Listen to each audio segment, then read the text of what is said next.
Shalom saudaraku dalam Tuhan. Saudara, penginjil Effendi Usman dimusuhi hanya karena beliau sering menyampaikan kebenaran firman Tuhan. Padahal beliau tidak menghina dan menista agama orang. Nah, saudaraku dalam Tuhan, langsung saja kita melihat videonya terlebih dahulu. Dan pastikan tekan tombol like dan juga share video ini supaya menjadi berkat bagi banyak orang. Coba suruh Pendi tutup akunmu. Pendi lagi masih buka TikTok lagi ngomong-ngomong, orang Aceh semakin panas, Pak Pendi. Saya tidak menghina Aceh. Apa yang membuat Aceh panas? Memang Pak Pendi nggak menghina. Terus apa urusannya? Tapi Pak Pendi itu aslinya orang Aceh. Dari mana mereka tahu saya asli Aceh? Nama Aceh sudah saya buang. Nama Aceh sudah saya buang. Dari mana mereka tahu? Di sana itu pasti suka kayak gitu sama Pak Pendi. Ya, gampang. Jangan lihat akun saya, jangan lihat TikTok saya, jangan lihat live saya. Kan gampang, Bang. Ini seperti abang. Jangan minta pertemanan sama saya. Saya, Bang, ya tidak pernah melihat live orang lain loh. Kecuali live orang yang seiman dengan saya. Tidak mau saya membuang energi saya ketika ada orang yang menghina iman saya. Saya tidak mau menghilang-hilangkan energi saya, membuang-buang energi saya. Energi yang positif. Tadi Pak Pendi katanya kalau orang Aceh mau minta yalah tutuplah akunnya. Tadi Nah, Pak Pendi makanya siapa yang bisa saya percaya? Siapa yang bisa saya percaya untuk naik kemari? Gini. Abang carikan satu orang Aceh yang bisa saya percaya untuk ngomong sama saya terus terang. Tutup akun. Hari ini misalnya abang bilang, Bang Pendi, jangan lagi kamu tulis Sumatera. Saya buang nama Sumatera, tapi tidak bisa saya buang hari ini. Nanti seminggu lagi baru saya bisa buang nama Sumatera. Biarpun Pak Pendi tulis namanya Pendi Afrika, Pendi Prancis, Pak Pendi itu udah tahu semuanya di TikTok ini. Pak Pendi itu orang Aceh, Pak Pendi. Nama bisa diganti, tapi orangnya nggak bisa diganti, Pak Pendi. Nah, abang bilang sama Tuhan. Nah, abang banyak-banyak berdoa, Tuhan, udahlah, tarik dia Tuhan. Harusnya abang ngomong baik-baik, Pendi, tutuplah akunmu. Berani nggak abang bilang begitu? Misalnya, karena dari kemarin. Pak Pendi, tutuplah aku Pak Pendi. Biar kami orang Aceh nggak manas-manas lagi lihat Pak Pendi di TikTok. Kayak gitu. Ini kalau Pak Pendi semakin lama ngomong di TikTok, semakin lama semakin tappingnya orang Aceh gimana. Kan Pak Pendi lebih baik diam kayak gitu. Kan nggak ada salahnya. Biarpun udah pindah agama, diam nggak apa-apa, lakukan demi sendiri, nggak usah dipamer, dibilang begini, dibilang begitu di media sosial. Apa yang saya bilang? Contohnya apa yang saya bilang? Coba, apa yang saya bilang? Contohnya? Memang Mbak Pendi nggak mau bilang tuh orang Aceh tuh busuk, orang ini busuk, enggak. Terus apa masalahnya? Terus masalahnya apa sih? Adakah saya merugikan? Adakah saya merugikan orang Aceh? Orang Aceh mana yang saya rugikan ketika saya masuk Kristen? Harusnya abang lebih peduli terhadap orang Aceh yang masih main narkoba. Itu merusak generasi Aceh. Ada orang kita Aceh yang jual obat-obatan terlarang. Itu merusak generasi Aceh. Ya suka-suka abang lah. Abang mau ngomong apa silahkan lah. Iya, kok kayak gitulah bang. Bilangnya itu meluka orang Aceh mana? Coba kalau orang Kristen itu pakai baju gimana itu, neng itu, itu nggak. Gimana orang Kristen pakai baju? Emang orang Kristen pakai baju bagaimana? Yang dilarang. Emang orang Kristen pakai baju bagaimana? Kenapa pikirannya sek loh? Orang mau pakai baju bagaimana? Kenapa pikiran kok ngesek terus? Coba. Aduh abang, berarti abang nggak punya nafsu itu kalau dibilang nggak punya set, nggak ada nafsu. Bukan, saya tidak peduli orang mau pakai pakaian. Begini bang, saya tidak peduli. Saya tidak peduli orang mau pakai baju apa, itu terserah dia.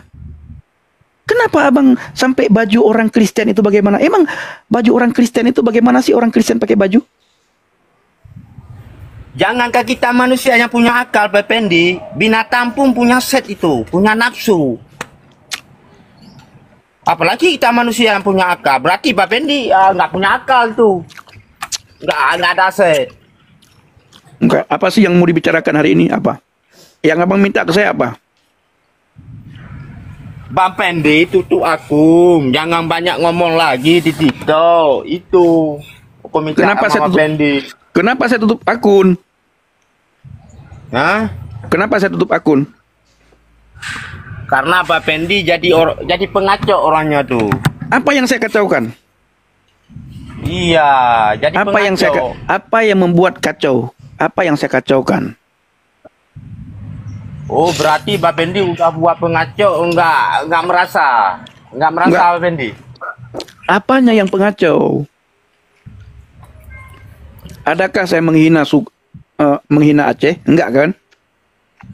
Menghina enggak. Terus, ini abang ngaku. Orang Aceh Abang bisa ngaku begini. saya tidak.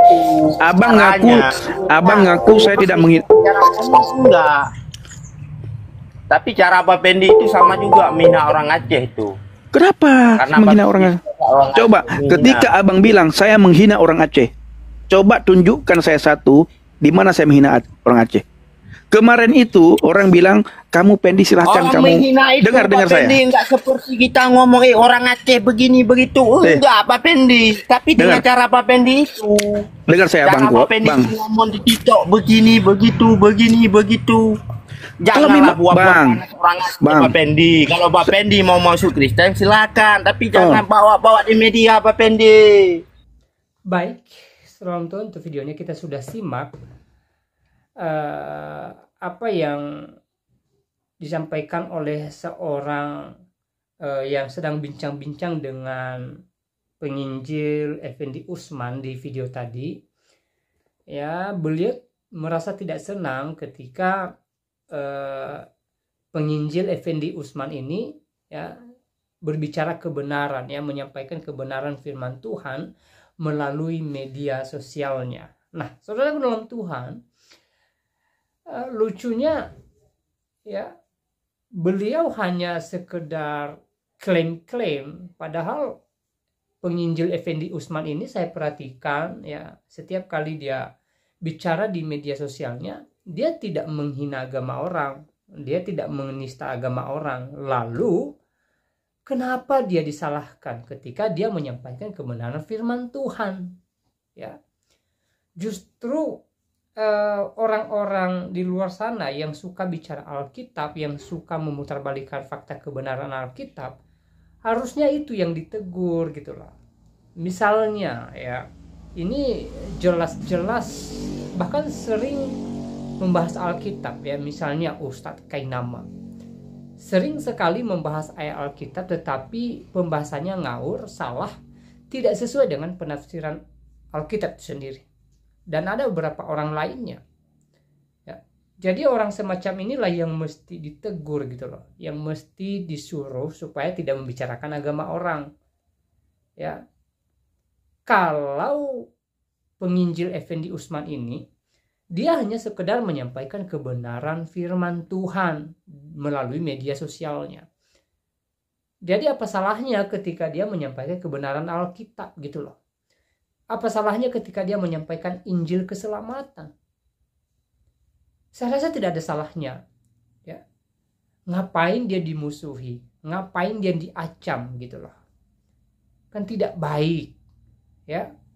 Kecuali kalau dia kemudian bicara agama orang, ya menghina sesembahan agama orang, ya seperti yang pernah disampaikan oleh Ustadz Somad, mengatakan bahwa di atas salib ada jin kafir. Itu baru tidak sesuai, itu baru ditegur gitu loh. Nah, sementara penginjil Effendi Usman ini saya perhatikan dia hanya sekedar menyampaikan kebenaran Alkitab gitu loh. Ya. Harusnya dia tidak dimusuhi gitu loh. Harusnya dia tidak dibenci gitu. Kalau kemudian mereka tidak suka dengan apa yang dia sampaikan, ya gampang saja. Jangan menonton video-video beliau, jangan menonton khotbah beliau, ya. Jangan mendengarkan firman Tuhan yang beliau sampaikan di media sosialnya. Itu aja kok, tidak repot gitu. Nah, saudara dalam Tuhan, inilah yang sedang dialami oleh penginjil Effendi Usman ya.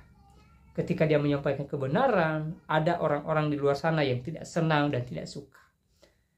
Dan pesan kita ya tentunya buat penginjil Effendi Usman ya, bersabar, tabah, dan terus memberitakan kebenaran firman Tuhan. Karena saya yakin bahwa Tuhan menyertai beliau. Ya, Tuhan meneguhkan pemberitaan beliau. Dan saya percaya bahwa melalui beliau banyak jiwa-jiwa yang diselamatkan, banyak jiwa-jiwa yang dituai untuk kemuliaan Yesus Kristus. Saya percaya itu. Jadi buat Bapak Penginjil Effendi Usman, tetap semangat dalam memberitakan firman Tuhan, jangan kendor, dan saya percaya bahwa Tuhan menyertai beliau, Tuhan memberkati perjalanan hidup beliau ya. Nah, saudaraku dalam Tuhan, saya tidak terlalu panjang lebar menyampaikan pesan melalui video ini. Selebihnya silahkan tulis tanggapan saudara di kolom komentar. Tuliskan tanggapan yang baik, yang positif, terutama tanggapan yang memuliakan nama Tuhan. Dan kiranya Tuhan Yesus memberkati kita semua. Shalom.